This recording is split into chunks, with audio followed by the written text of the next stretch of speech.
Alors, il y a deux types de circulation du cœur, la circulation systémique et la circulation pulmonaire. Ici, on va parler de la circulation pulmonaire. Donc, en précision, on commence dans l'oreillette droite. Donc, je vais dézoomer. On est dans l'oreillette droite ici présente, donc je mets du bleu ici. On a du sang bleu, donc sans oxygène. Donc on va faire en bleu sans, donc le petit rond, le sang sans oxygène, qui va descendre dans le ventricule droit. Puis dans le ventricule droit, il va y avoir une contraction du ventricule qui va ouvrir la valve mitrale. Donc ouverture de la valve mitrale, on rentre dans l'artère pulmonaire. Donc l'artère pulmonaire, il y en a deux, on voit bien ici, une à droite, une à gauche. Pourquoi? Simplement parce qu'il y a deux poumons. On arrive ici du coup dans les poumons, on rentre dedans, donc hop, on rentre dans le poumon gauche, dans le poumon droit. On va zoomer un petit peu. Dans les poumons, on va descendre par des capillaires, donc on va les faire en noir parce que c'est du rouge sur du rouge ça va pas. Par des capillaires où le sang va s'écouler, donc on va faire des petites boules de sang qui s'écoulent pour arriver au niveau, on va mettre en bleu, des alvéoles pulmonaires. Donc on va faire un rond avec un petit A pour dire alvéole. Les alvéoles pulmonaires, ça ressemble un peu à des grappes de raisin, donc plein de petits cercles ainsi. Donc ça, c'est un sac alvéolaire. Donc l'alvéole, là, on l'a bien zoomé, donc juste une boule qui contient de l'oxygène. On va prendre un autre feutre bleu pour bien écrire. Ça, c'est la gomme. C'est toujours la gomme.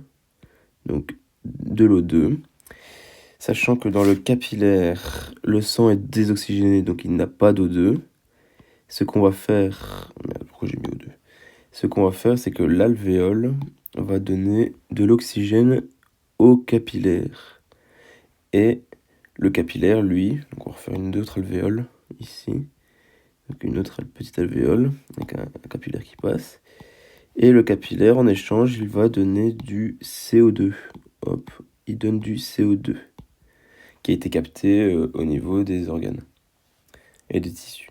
Donc, ainsi de suite. Donc, le capillaire a capté de l'oxygène, donc le sang oxygéné va, du coup, je fais un petit tuyau facile, va ressortir par les veines pulmonaires, donc il y en a 4, de gauche, de droite, donc 4 veines VP pour veines pulmonaires, de gauche, de droite, facile.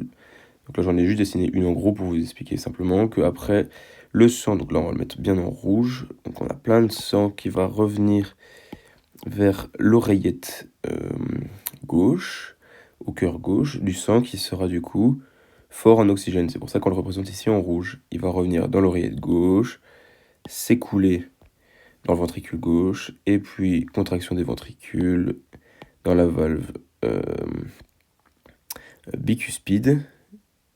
Ça, je suis plus sûr. Et partir par l'artère aorte dans tous les organes du cœur. Quand on va arriver au niveau des tissus par les artères, donc on va dessiner une artère, hop, hop, ça c'est une artère, donc hop, hop, hop, on va mettre RT pour artère.